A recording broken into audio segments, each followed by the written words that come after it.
एक व्यक्ति जो पैगंबर मोहम्मद के ब्लड लाइन से हैं, अगर वो कन्वर्ट हो जाते हैं तो भारत में बड़े पैमाने पर घर वापसी आरंभ हो जाएगी।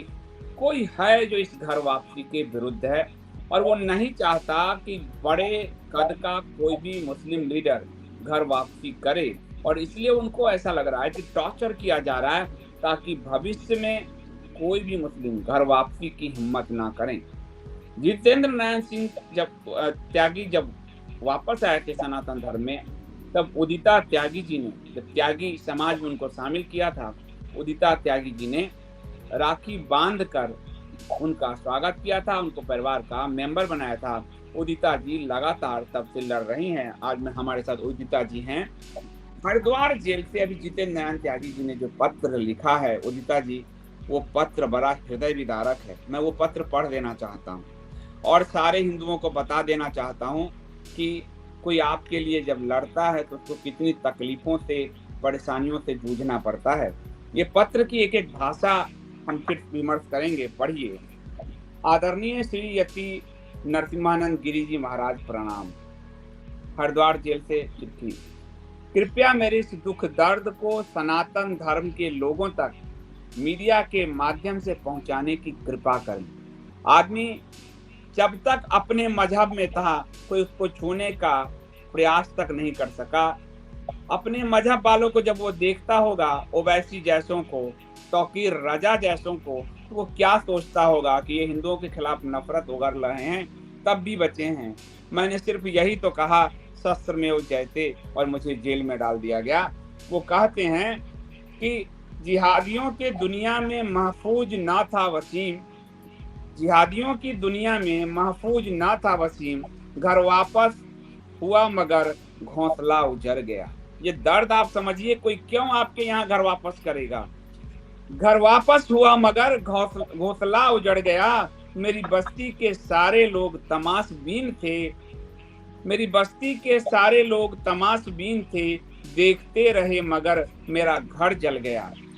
हिंदू समाज आज किस तरह से तमाशबीन बनकर देख रहा है।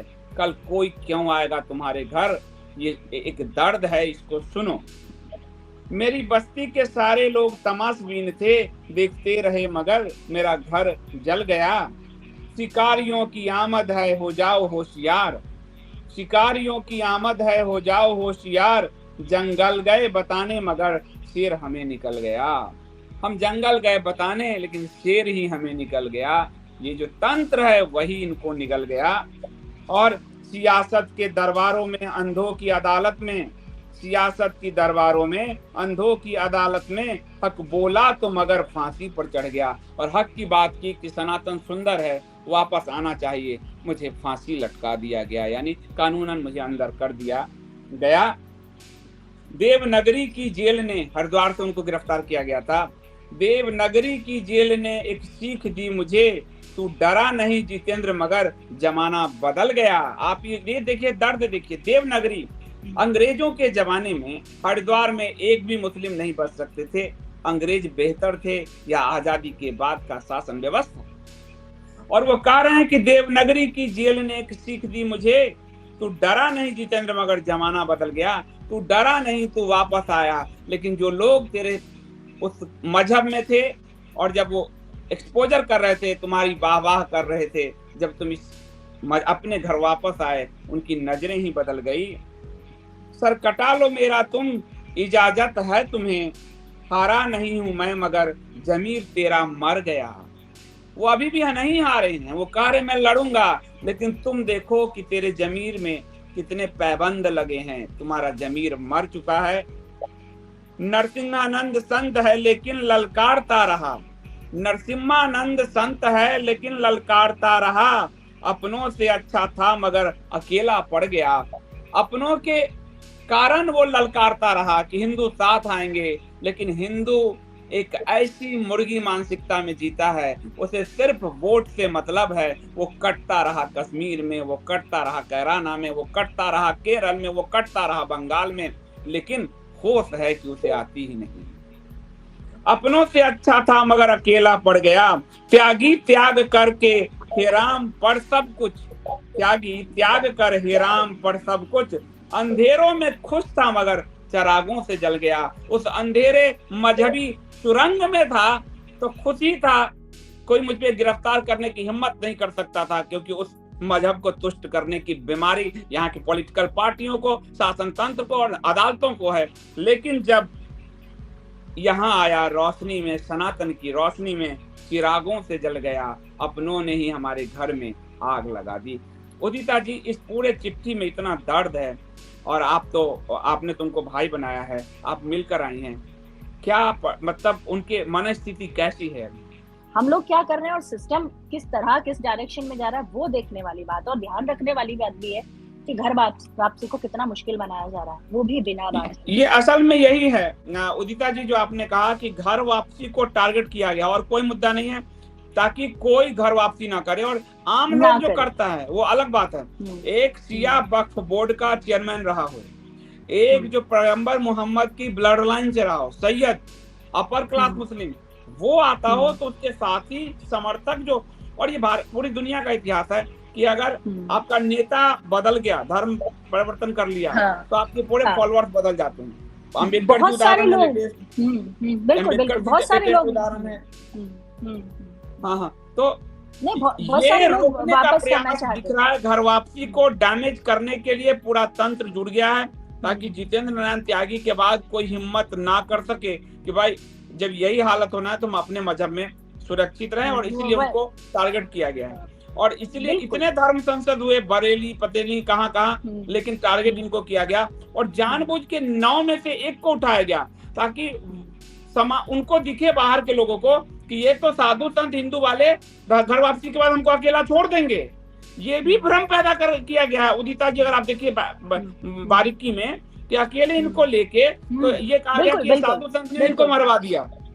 बिल्कुल, इसीलिए यति नरसिंहानंद जी बिल्कुल जिद करके इनको नहीं लेके जा रहे थे, बिल्कुल जिद करके 3 दिन अनशन पे बैठ के इनके पीछे गए कि इनको कहीं भी ये महसूस नहीं होना चाहिए कि भाई जिस व्यक्ति ने मुझे धर्म परिवर्तन कराया वो मुझे अकेला छोड़ के भाग गया, और 1 महीने वो भी अंदर रह गया, 1 महीना 2 दिन, जबकि उनपे भी कोई, वो तो उसमें को एक्यूज थे जिसमें उन्होंने उठाया, उसमें वसीम साहब को उठाया भी नहीं है। तो आप सोचिए कितने ग्लिचेस हैं इस पूरी प्रक्रिया में, जिसमें मुख्य अभियुक्त को नहीं उठाया गया, उसमें दूसरे व्यक्ति की रिमांड ले ली गई।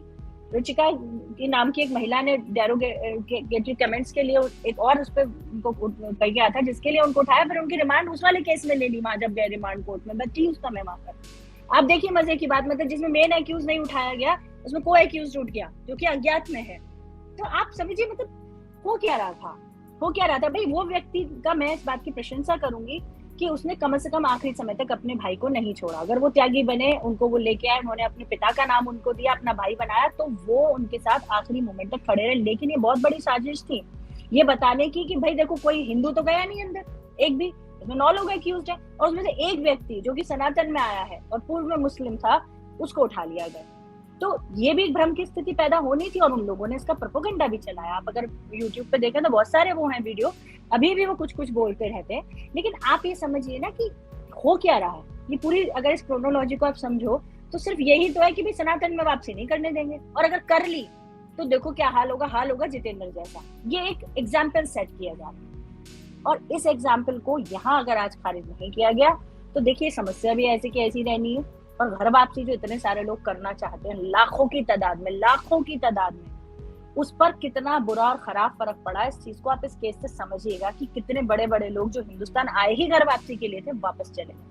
मतलब एक बड़ी मूवमेंट हम देख सकते थे फरवरी और मार्च में, मतलब इतने बड़े स्तर पे लोग कन्वर्ट होते हैं, दुनिया देख। उदिता जी, फरवरी और मार्च में जो बाहर के बड़े बड़े लोग वसीम रिजवी के बाद आए घर वापसी के लिए, वो ना कर सके, और ये शायद इनकी रिपोर्ट होगी, इनको अपने तंत्र से रिपोर्ट मिल गई होगी शायद, इसीलिए इसका मतलब है कि ये साजिश यहाँ की गई है ताकि बड़े पैमाने पर मुस्लिम हिंदू ना बन सके। जब आप कह रहे हैं कि बड़े पैमाने पर लोग बाहर, फरवरी और मार्च में बड़े पैमाने पर घर वापसी होनी थी, उसको डैमेज करने के लिए तंत्र ने काम किया।